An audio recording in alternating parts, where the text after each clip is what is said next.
In this video, I'm going to show you how to find material to import into Live for your remix project and how to warp that material to sync to your tempo. So to begin, let's find some material. I'm going to go to my internet browser here and go to splice.com/explore/contests. And Splice is a great website to find stems for remixing in a variety of styles. They host remix competitions occasionally, and they leave the stems from past contests up for a while. Now I'm going to go to this song called Contagious by the artist Haywire, and I'm going to click on that, and you can see that it gives you a preview of all of the stems. You can hear what the original song sounds like and decide if that's what you want to remix or not. You can download it from the site also, as well as listen to remixes done by others. Now you do have to create a free account on Splice to be able to download these, but that's no big deal. It doesn't cost anything. Now as it happens, I have already downloaded these stems and I have put them in a folder on my desktop, and I have added the desktop of my Mac to the Places sidebar in the browser. And so here they are. Now I'm going to click and then shift click to select all of the WAV files in this folder, and then I'm going to drag them in to my session view window. As you can see, it's going to attempt to place all of them on one single track. That's not really helpful to us because we want to hear them all at the same time, and you can only trigger one clip at a time on a track. So instead of doing it this way, I'm going to hold the Command key down as I drag in, and it will separate them into their own tracks. There you go. Now we have to do one additional step before we can hear them, and that is we have to turn the monitoring on each track to auto.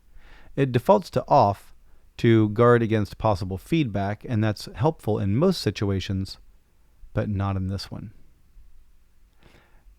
Now I can trigger all of these clips by pressing the Scene Launch button on the master channel.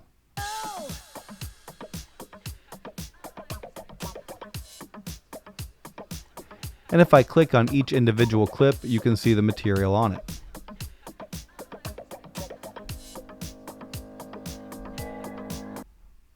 Notice that the clips have been set to not be warped, and that's because in my live preferences, under Record Warp Launch, I have the Auto Warp Long Samples box turned off. I find that to be the best policy for material in general, but now we're going to need to go through and warp these tracks so that they can work with our live tempo.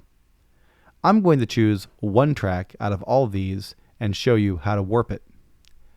Now, probably the most important track to our remix will be the vocals, which in this case is listed as vocoder. But it can be hard to find the original tempo for the vocals if you don't know it, because vocals have notoriously weak transients. So instead, I'm going to do a quick little hack here and go to a percussion part. Now percussion always has strong transients, and so we can use that to set our tempo. So the first thing I'm going to do is go to percussion, and I'm going to turn the warp on. Now I'll turn the metronome on, and I'm going to play this clip and see how close it is to the tempo of the metronome.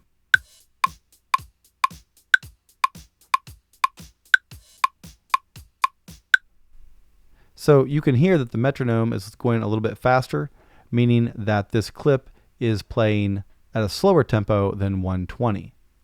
So I'm going to go into my clip detail view here, and I'm going to zoom in, and I can also see that the transients sort of get off of the grid lines, sort of like a car blinker. It's close to the tempo, but it's not right on. Now, there are several different ways we could go about warping the audio. If you notice these little tick marks above the audio waves, those are spots where Ableton has marked that there's a transient. And if I click on one of those, it brings up this sort of marker, and then if I double click, it changes that into a warp marker, With a warp marker, I can move that material around and force it to the tempo. Now you can see that this bar is right on, but it still gets off over here. You do often have to use warp markers to manually warp audio, but that can be a long and involved process, and I'm sure there's another way to do it with this track. So I'm going to double click on those warp markers to turn them off. And instead what I'm going to do is focus on this segment BPM control. And like I said in the last video, this is Live's best guess at what the original tempo is, but since it was unwarped when it came in, it actually did not guess. So I'm going to click and drag this up and down until those transients sort of line up. That doesn't look right. Go back down. A little too slow. Look at that. Right there at 115 beats per minute, all of these transients have now lined up. So this is a little complicated. The clip is going to play at the session tempo of 120 beats per minute. But because Live now knows the correct starting tempo of the original sample, it knows that it's 115 beats per minute, it can make the necessary adjustments. And now this clip is right on time with the metronome.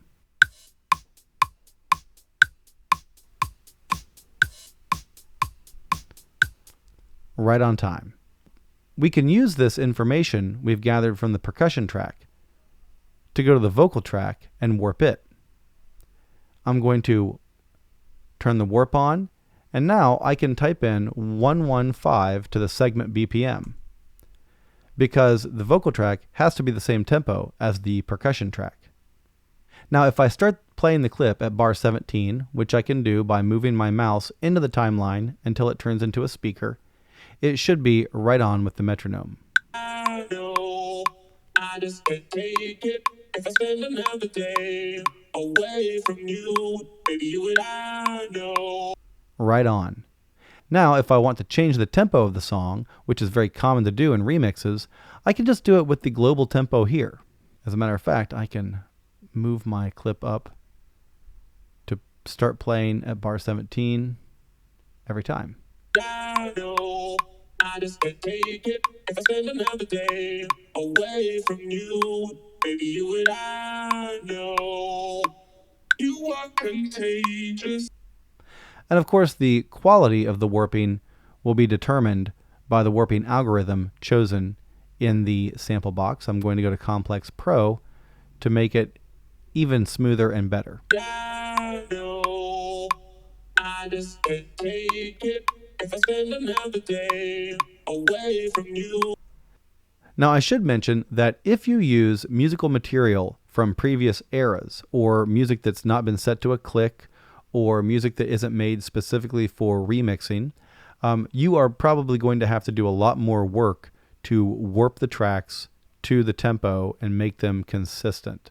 If you're doing anything with classical or jazz where the tempo naturally fluctuates because they're more of an acoustic art form than, say, dance music, you're going to have to work a lot more with the warp markers to ensure that each bar comes in on time. And there's nothing wrong with that. That's just part of production. But I wanted to let you know that if you want to have an easier time with your remix project, choose material that maybe is already in a dance genre, or don't go for the hardest thing you can find for your first remix. You can always build up to that challenge as you learn more.